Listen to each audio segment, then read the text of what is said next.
All right, Noah Cochran, welcome to the 3 of 7 podcast, brother. Thank you so much for having me. We appreciate you being on, my man. Hey, I'm just going to introduce you guys to Noah real quick. Noah, 20-year-old guy from Chattanooga, Tennessee, and I met Noah last weekend out at a 100-mile trail race called the Georgia Jewel.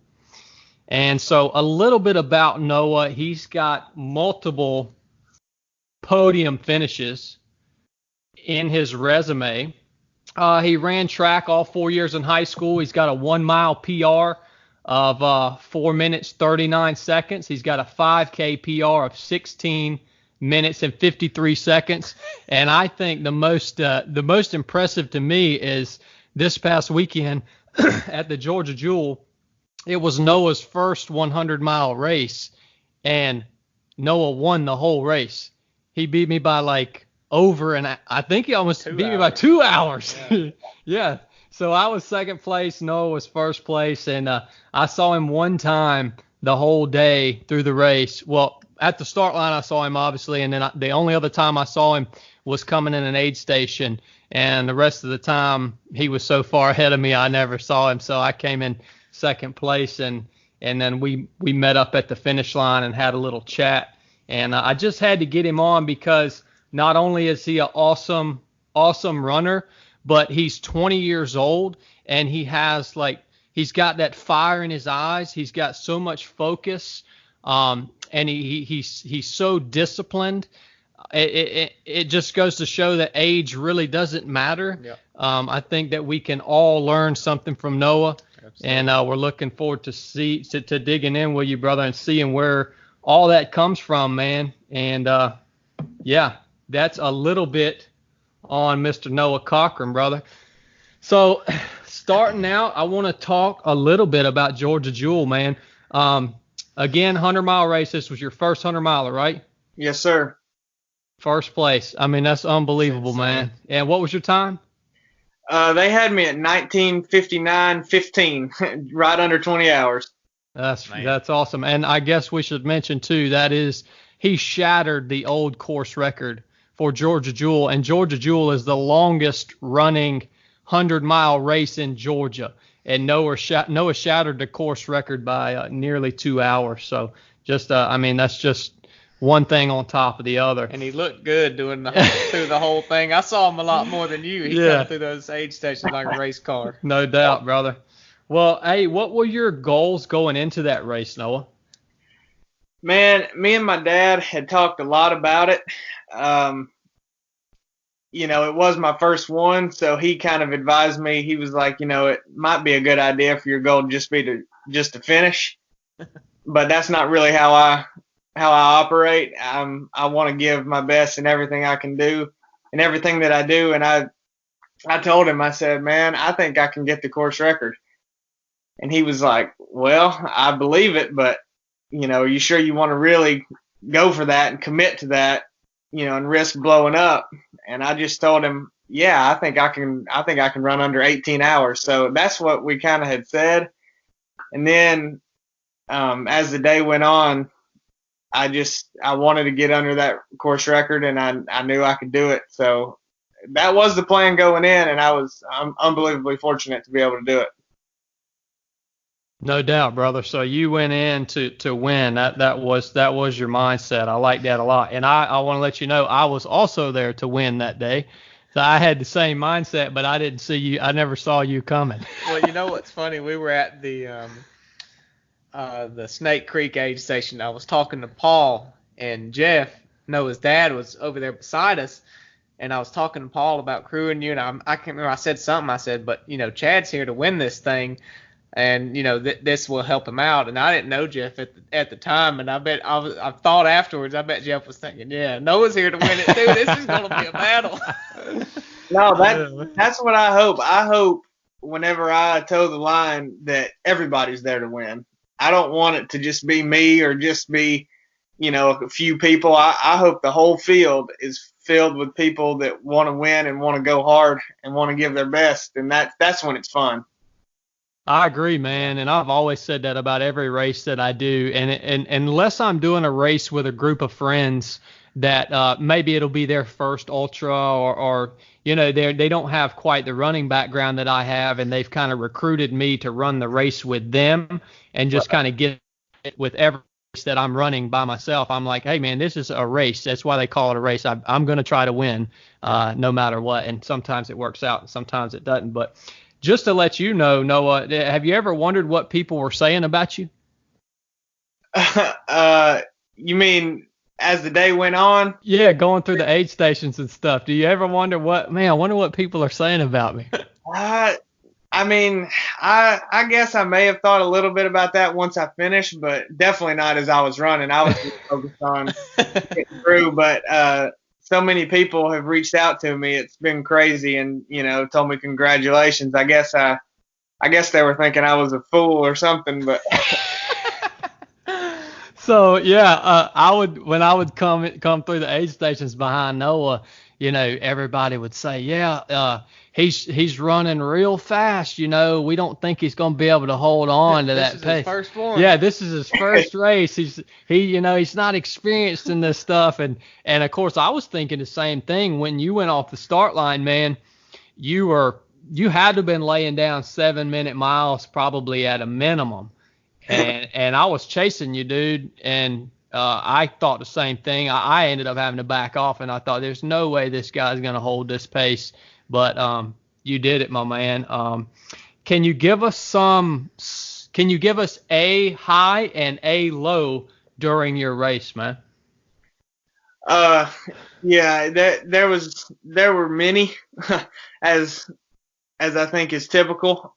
Many of both. I would say the biggest high, other than finishing, was, believe it or not, about 90 to 92 miles in, something clicked. I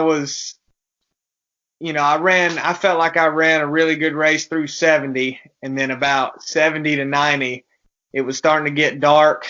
It was coming back. You're 70 miles in. Legs were just not responding as well as I was hoping they would be in the late stages. But I came up that last hill past the Stover aid station. Once you get onto the rock garden again, and something happened in.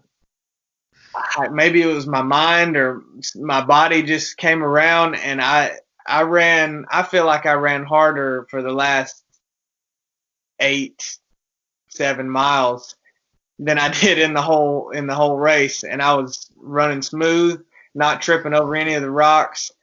And it just felt like I was floating. My legs weren't beat up feeling anymore. It was a strange thing. I really don't know where it came from, but I think without that, I wouldn't have finished under 20 hours. And the biggest low, I would say, came at the Pocket Road aid station the second time around. Was about 75 miles. I'm sorry, the Snake Creek. Mm-hmm. About 20 to go. I knew that was the last time that I was going to see my dad until the finish.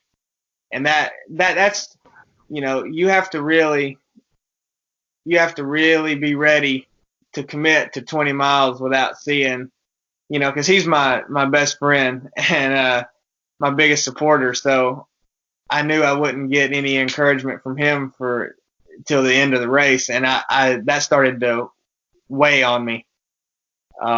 But I got over it. You can't hold on to that stuff. You got to let it go. So, I told him when I left Snake Creek, I said, I love you and I'll see you at the finish. And that was it. And that's awesome, brother. And how did the darkness affect you, Noah? I practiced, I trained a lot. Well, I wouldn't say a whole lot, but I trained.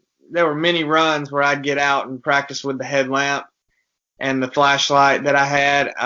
The morning went better than expected from 5 till about 7 when it started getting light. I wasn't tripping. I could see well. I was I felt pretty comfortable. But when it got dark again at night I think the legs just being so tired and mentally getting tired, it didn't go as smooth the second time it got dark, but I felt like I handled it really well.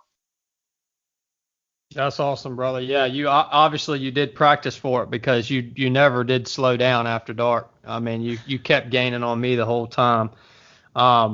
What would be your biggest lesson learned from this being your first 100? Whether you want to call it a lesson learned or a piece of wisdom that you could pass along to another runner that's potentially getting ready for their first 100-mile race. Yeah, I felt like the only reason I was able to run well at the finish like that for the last 10 or the last half even was because of how I ate and how I took in calories. I knew that was going to be huge going in because I don't know what you burn during 100 miles, 10,000 calories maybe. I'm not even sure.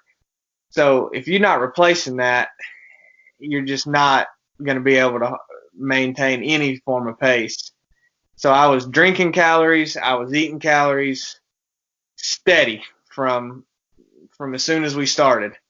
And I think that was the only way that I was able to get to the finish like I did. So definitely a strong nutrition plan and keep eating. I couldn't agree any more with that statement, man. That's so important. Yeah. And we're going to talk about your diet here in just a little bit because I've heard rumors about your diet. But first off, let's talk about how you train, brother. This is, when we crossed the finish line, I asked you, what did you do to prepare for this race? And you said, a bunch of 100-mile weeks. And that's impressive. Not only does that take a ton of dedication, it takes a ton of time. I know I've been on a training regiment where I was running 100-mile weeks, and it's a lot of dang work. But give us a little bit of specifics about how you train, man, and just in your day-to-day, week-to-week type stuff. Yeah, I love getting this question because it's so fun for me to talk about training because I think I have a little bit of OCD.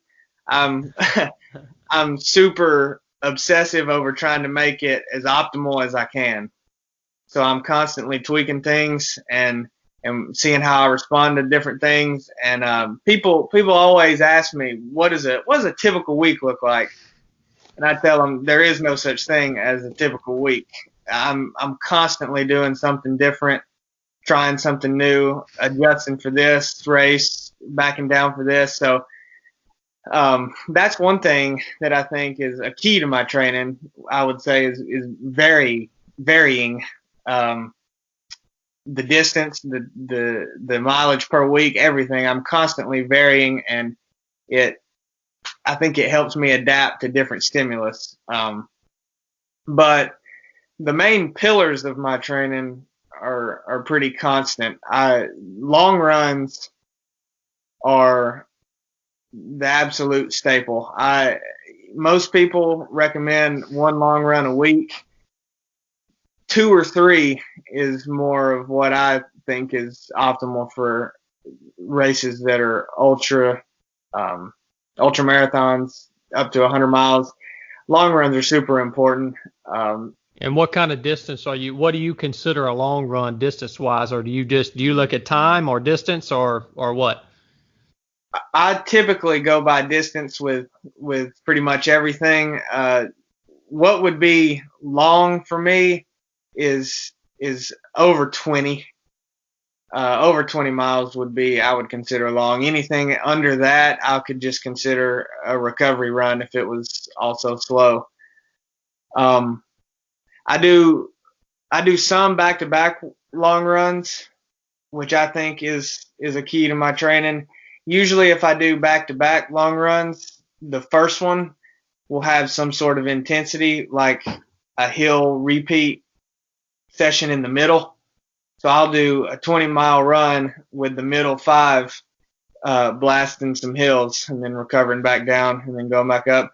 And then the next day will be a low intensity long run, but it'll still be long, still be time on my feet, getting out there for several hours. And doing that back to back builds in a lot of fatigue. I think you have to be really careful with that because it's easy to get an injury doing two things that are pretty hard on consecutive days. But I've been really, really blessed and fortunate to stay healthy throughout all of this. But I think part of that is how diligent I've been with listening to my body and trying to be smart about it.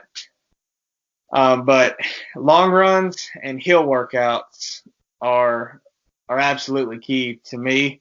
But one thing that's a little unconventional that I also do is I maintain some sort of leg turnover speed workout every week as well, even if I'm training for 100 miles. And some people think that sounds crazy to get on the track and do repeats when you're training for 100 miles. But I think it keeps my legs feeling good, feeling fresh, keeps my legs turning over quicker, and it helps me get through the rest of my training whenever I still have a little bit of speed. Definitely, man. Yeah, that's something. That's very similar. We were working on leg turnover the other day. It's especially coming downhill. I love working on that leg turnover coming down like a gradual downhill. We run a lot out here at Bryan College. Yeah, man, beautiful trails out there. So I'm hearing long runs, back to backs, the speed work one day a week then. So that's key. And then the rest of the days, are you talking about just medium distance runs like 6 to 10 miles, something like that, usually at like a slower intensity? Yeah, usually there won't be intense days back to back. Usually I take two lower intensity days in between. I don't like to call them easy days because I just don't call them easy days. A lot of people do. Every run has its purpose. Mm-hmm. I'm getting better on every day. Sometimes that means just getting out and going slow and recovering, but I don't like to call anything easy. But yeah, easy days, recovery days, usually two in between my intense workouts. But I run every day. I don't ever take a complete off day. An off day for me would be like 6 miles really slow. I think off days are fine, and I don't think there's anything wrong with that. But for me personally, it's better for me mentally and I think physically to get out and do something. Just no matter. 2 miles, just something. Yeah. To get the blood moving, to keep the habits formed. Something to make you sweat. Yep. Yeah, no doubt, brother. And I think that's one of the biggest things I try to tell other people that are aspiring to run ultra is the consistency. The consistency of running, even if it's shorter distances, if you're doing it every single day instead of just 3 days a week, that, like you said, it keeps, I don't know, it almost builds that muscle memory up. I don't know exactly what is so good about consistency, but running 7 days a week, there's nothing wrong with that. It's not going to kill you. And I think the consistency makes a huge difference. Instead of just trying to cram that 100-mile week into 5 days, if you break it down and run every single day for 7 days, that's where I find the most benefit too, man. Absolutely. That if I had to say what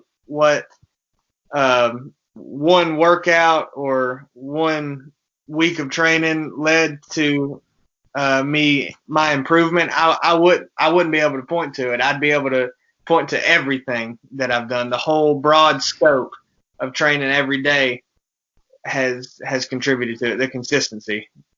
That's right, brother. That's right. And one thing I wanted to ask you, Noah, is about taper, man. What do you do to taper? That's always a question that comes up, and everybody has their own spin on it. So what works for you? Well, this was, like we said, my first 100. So I've tapered for plenty of shorter distance races with some success and some not. Some I felt tired on race day, but so this was completely new, and I did something a little bit different than I would normally do, just because I wasn't sure exactly how I was going to respond to running 100 miles and wanted to make sure I was super fresh.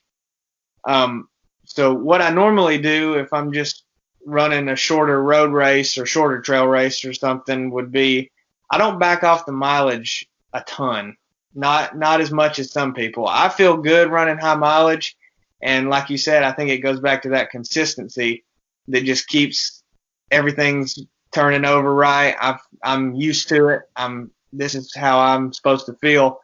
So if I was running 100-mile weeks and then having a road race coming up, I might back down to 70 2 weeks out, and then the week of do 50 or 60, and then I'm ready to go. But for this, I wanted to do less mileage just because I wanted to get as much of that fatigue, that cumulative fatigue that I had built up out, so I would feel good late in the race. So my biggest week was 150 miles. Good gracious, man. That's what I reached in the build up for this. And then the week after that, I backed it down to 65. And then the week of the race, I did 30. And when Saturday came, they felt good. They were ready to go. 150-mile week, solid, my man. 30's about my top week. I tapered down about 5. Good on you, man. Well, that's awesome. One thing that keeps coming to mind, so for the listeners, Noah is currently majoring in math education at the University of Tennessee-Chattanooga. Where do you find time to do this, Noah? I mean, what you obviously don't make excuses. Drop a little knowledge on our head, brother. Drop a little truth on us. Yeah, time is hard. Fitting things in is just not. It's not easy when people have school and jobs and life. But I'm so fortunate to be given the opportunity to be able to do this. My parents are unbelievably supportive. But really it comes down to I make time however I have to make it. Recently I was going to school and working about 30 hours a week at my first job was at Walmart.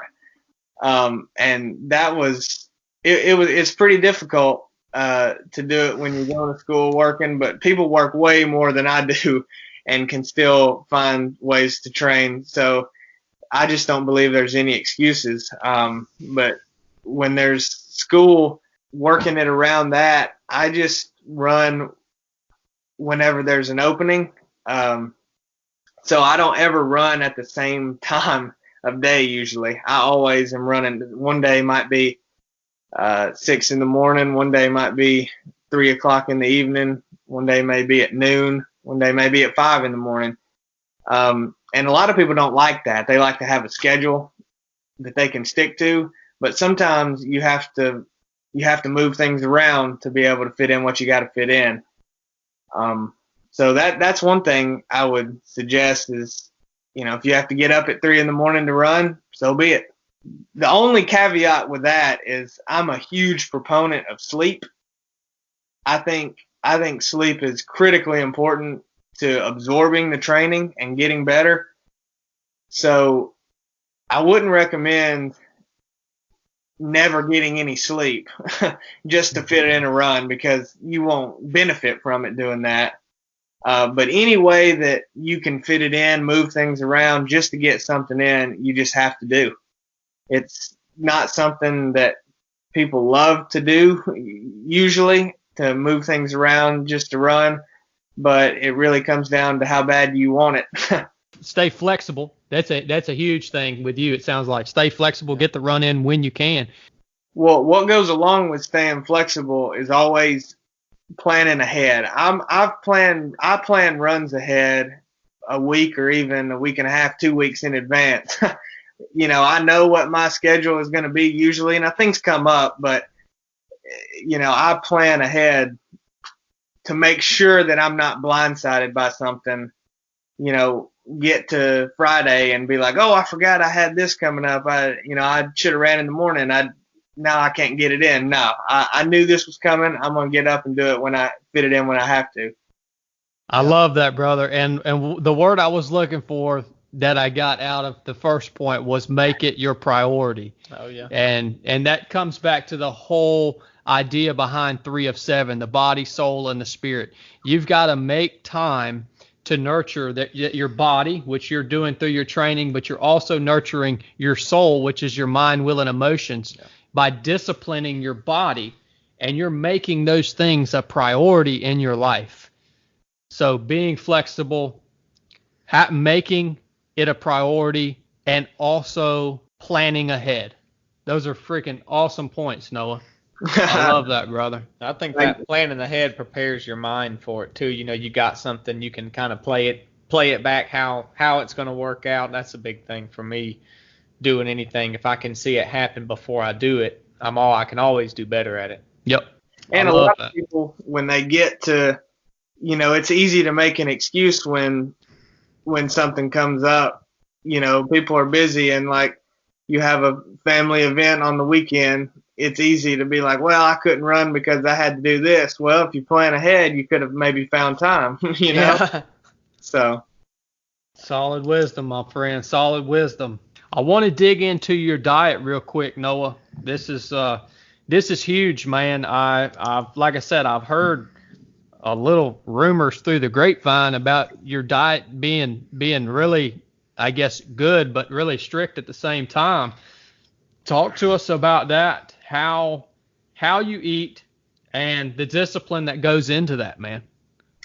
Yeah, my diet is kind of a hot topic, especially among my family. They think I'm nuts. They don't always understand why I do certain things.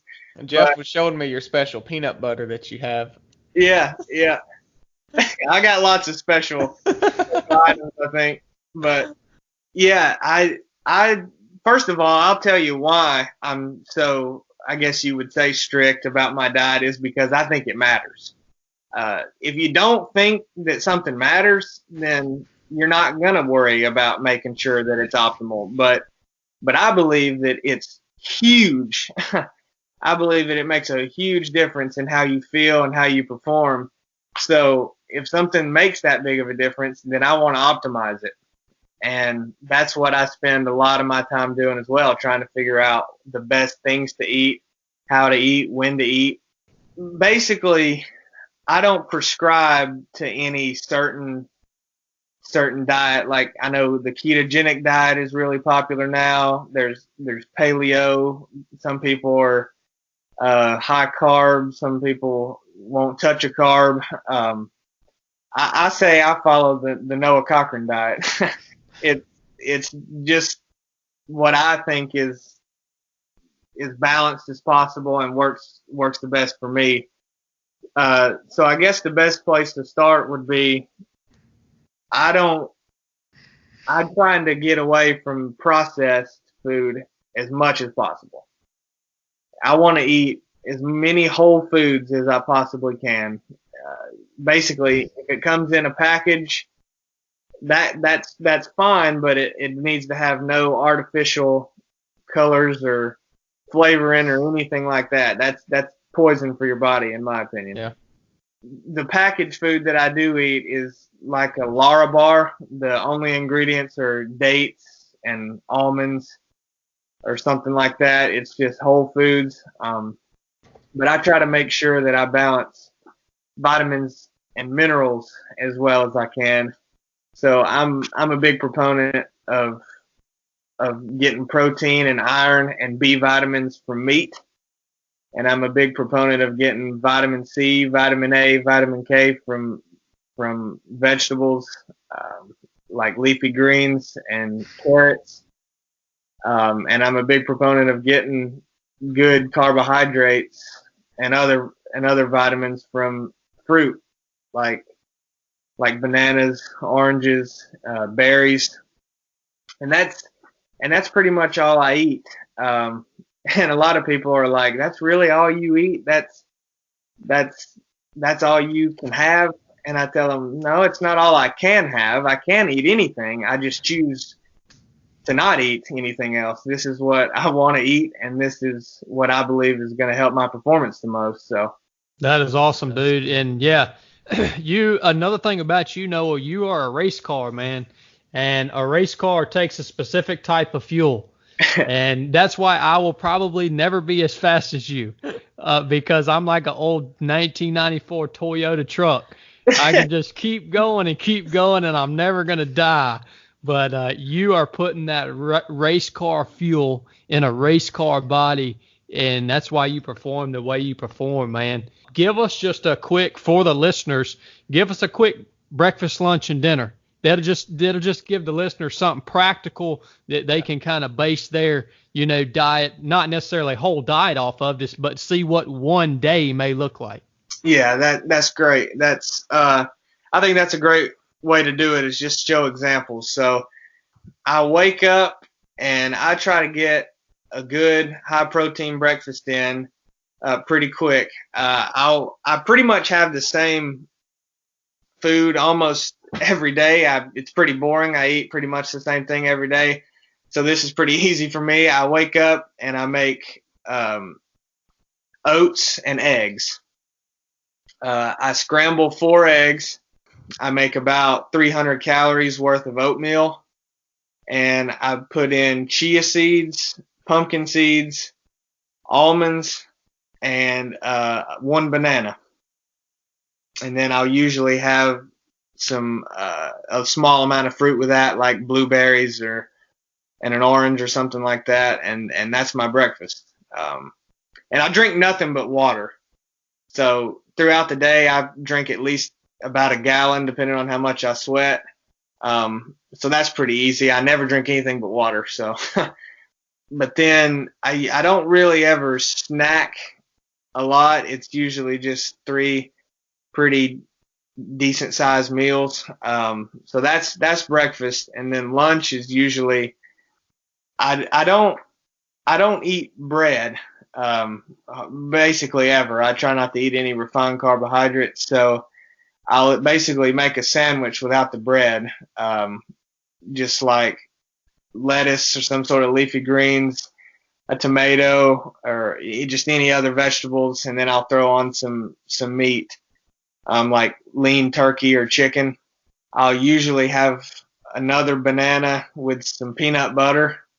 I love peanut butter, so I probably eat too much of that, but What's that brand that you use, Noah? I don't want to get you sidetracked, but what's that brand of peanut butter that you like, and why do you like it? Just real quick.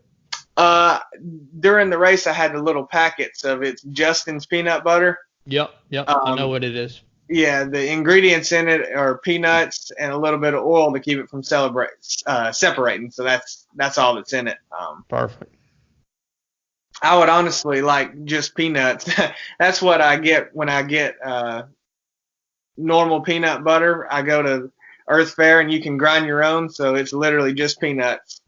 I tell a lot of people in my family, they're like, "Oh, I love peanut butter too," and I'm like, "Yeah, well, you like peanuts and salt and sugar and whatever else they put in it." So, but yeah, that's usually what I have with lunch: some peanut butter and a banana and just some other pieces of fruit, whatever is in season. Right now apples are getting good.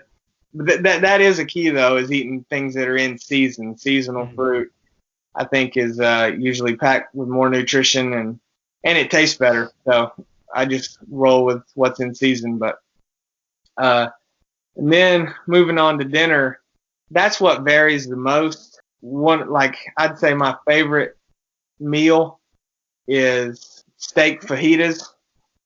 So usually just put a little olive oil in the pan and cut up some steak.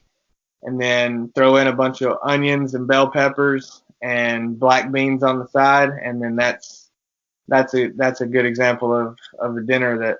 So basically, it's just no refined carbohydrates, as many whole foods as I can get, very little processed, but working on getting every vitamin and mineral that I can from food. I don't take any supplements because I believe if you eat a complete nutritious diet, you don't need to get it from that. There are exceptions. People that may have an underlying condition maybe that makes them deficient in something, take advantage of a supplement that can help you overcome that. But someone that doesn't have that, you shouldn't be relying on a multivitamin to get what you need. You should get it from your diet, I believe. So. Yeah, that's solid advice, Noah. Thank you so much for sharing that with us, brother. I'll definitely be going back and listening to this and taking some notes for sure, my man. Yeah, I ain't gonna say much. We got the expert on here. I'm all ears. All right, Noah. So the next thing that I want to talk about, man, this was something that I value a lot in other people and in myself is humility. So just to tell you guys a little bit about how humble Noah is. Not only did Noah finish first place at the Georgia Jewel, but he sat and waited for me at the finish line for nearly 2 hours. He waited for me to cross the finish line so he could tell me congratulations. And that made such a huge impact on me. And the conversation that we had at the finish line, it was nothing about Noah winning the race. He wanted to know how my race went. He never mentioned anything about coming in first, and he probably wouldn't have mentioned about any of his past achievements if I wouldn't have specifically asked him about them. Brother, I'm just here to tell you, you standing by and waiting for me at the finish line and giving me a hug and telling me congratulations made a huge impact on me, and thank you so much from the bottom of my heart, man. I want to know about that humility, man, because it's such a rare thing in people in general, but especially elite athletes like you, Noah. Somebody, you are so like you're the race car, man. You can win in just about any arena when it comes to a foot race. In my opinion, I've seen you run. So tell me about that humility. How did you develop that mindset, and how do you keep the pride of winning under control, if that makes any sense? No, it makes sense because, I think whenever you are able to finish something like that or you finally reach a goal that you've been striving for so long, you do have a sense of accomplishment and a sense of pride. And I don't think there's anything wrong with that, with being proud of something that you've done necessarily. But basically, I think what is an easy mistake to make is thinking that you've done something that other people should, I guess, congratulate you for. I don't really know how to word it, but I don't feel like I've done anything up to this point in my life that would deserve anybody to freak out or congratulate me for this or that. I've just been doing what I love and having as much fun as I can and doing my best. I don't, it's almost odd to me whenever people are like, "Oh, you did so great. You've done so good." I'm like, I'm just enjoying myself. I don't really think I deserve any sort of special recognition for this, and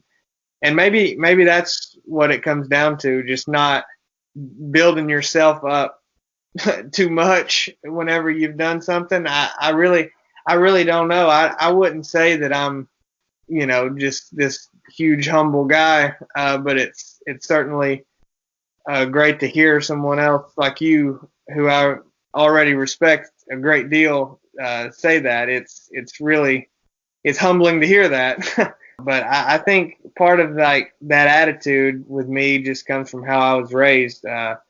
My parents are both unbelievably humble, and I try to emulate my dad as much as I can. You know, like I've said before, he's my hero in life, bar none. And so I think a lot of what you see in me is a reflection of him. The good traits, at least. The bad traits are just what I've done on my own. But he's just an incredible man, and I'm unbelievably blessed to have him in my life. So involved like he is, I don't take that for granted at all.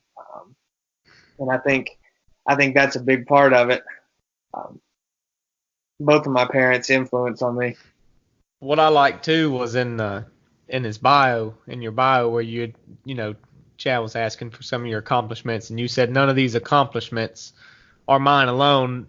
Everybody that helped me achieve them is a part of them, and I thought that was really awesome. Really stood out a lot. Yeah, and that's a good point to help answer this question. I think one sense or one reason that people cannot show humility sometimes with their accomplishments is they start convincing themselves that they've done something on their own without any help.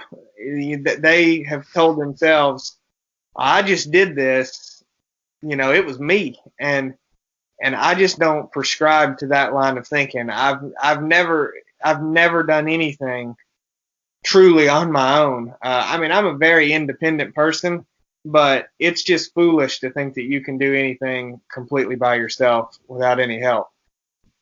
It's really not wise to undertake anything thinking that it's just you haven't had any help along the way. So.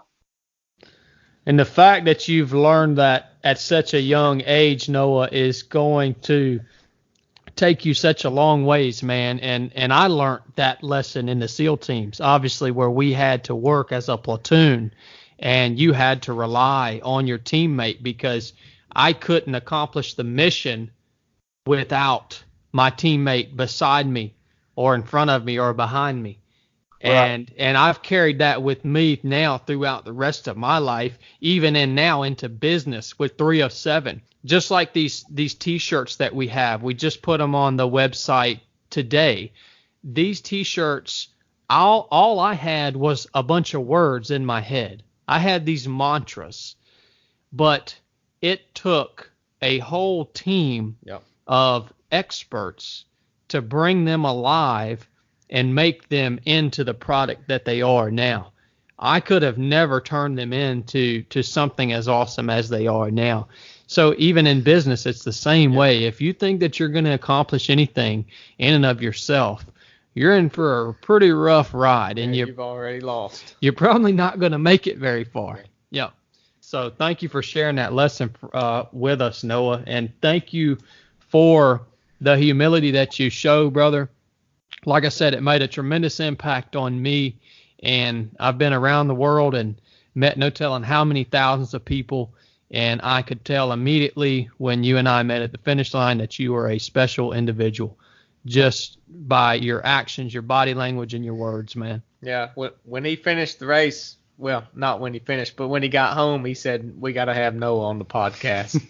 That was one of the first things he told me. I said, right on. That's crazy to hear. It's just wild to think that I could have such an impact on anybody. But I hope you know that you did to me as well. An unbelievable amount. Particularly, if you don't mind me sharing, whenever we were about halfway through the race and doing some of the loops around Dry Creek, and I was going out for a lap, and you were going out for a lap. And you were hyped up and giving high fives, and you gave me a high five and told me to go get that record. And man, that you wouldn't believe what that the boost that gave me. So That's awesome. I'll never forget that moment either. That was the first time I had seen you all day. And I looked up and I said, dang, there he is.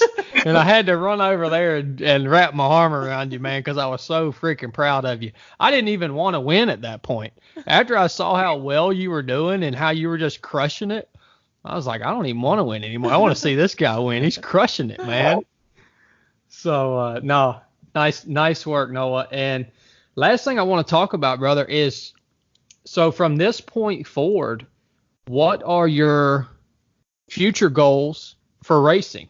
Yeah, that's a great question. And going back to what I said about planning out training, I try not to look too far ahead as far as race plans go, just because I firmly believe in living in the moment. I think if you live too far in the past, it can eat you alive. And if you live too far in the future, you'll miss what's going on now. So I try to live as much in the moment. But having said that, if you don't plan ahead, life doesn't stop. It's gonna keep moving along, and you'll miss some opportunities that you potentially could have took advantage of if you had planned for them. So I typically think several months down the road, at least just to get an idea of what I want to do. And right now, I don't have anything set in stone, but as far as my next 100 goes, I'm looking at, in late March, the Lake Martin 100 in Alabama. I'm considering doing that one. I'm considering doing the Cruel Jewel 100 that you've done and placed top 10 in, I believe. I think you got 8th, which is unbelievable. I would love to go do that one in May, I believe. And but so immediately in 3 weeks, I'm doing 50K, the stump jump 50K in Chattanooga. So that's my next trail race. And then beyond that, I'm going to take some time off from racing. I think that's probably a good idea, to take a period where I'm not racing so much, because I do race a lot. But then it'll be start training for 100 again. I really want to give it another shot. That's awesome, brother. Yeah. And if you want to do Cruel Jewel next May, I'm all in, man. You got me fired up. Cruel Jewel is a heck of a race, and it will test you down to the very core of your being, man. So if you decide to sign up for that, you got to reach out to me, because I've been kicking around the idea of doing it. May. Yeah, I just mentioned it the other day. So it's a great community too there at that race. Just good people, and some of the toughest course you're going to see on the East Coast. Oh, yeah. Really, in my opinion, in the nation. I mean, every race has its particular things that are harder than other races, but I'd say Cruel Jewel's right up there with one of the hardest 100-milers in the nation. So I'd love to see how you perform there.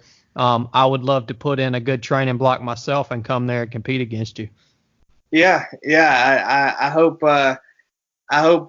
no matter which one I decide to do, it's a competitive race filled with people that want to give their best. But I am really considering Cruel Jewel. I wanted to see how I could do at this race before I decided which one to do next, and see how my body responded and how I handled it. And I think I can give it a go. I think I can. Things go right, have a good day there as well, even though it's such a tough course. Yeah, no doubt. You'll definitely do very well in that terrain. It's not too much different from what we saw at Georgia Jewel, to be honest with you. Just steeper climbs. That's pretty much it, but the terrain's about the same. And then I liked what you said about taking a little time off from racing. I think that is important.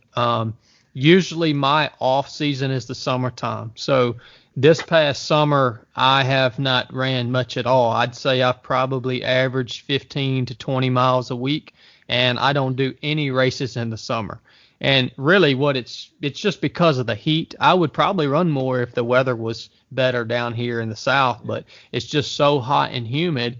it's hard to run. You can still run in it. I'm not making an excuse, but I just feel like it's a good time to take off, to refocus my energy on maybe business or whatever else is in my life. And then I usually kick my racing up right around this time of year, September, October timeframe.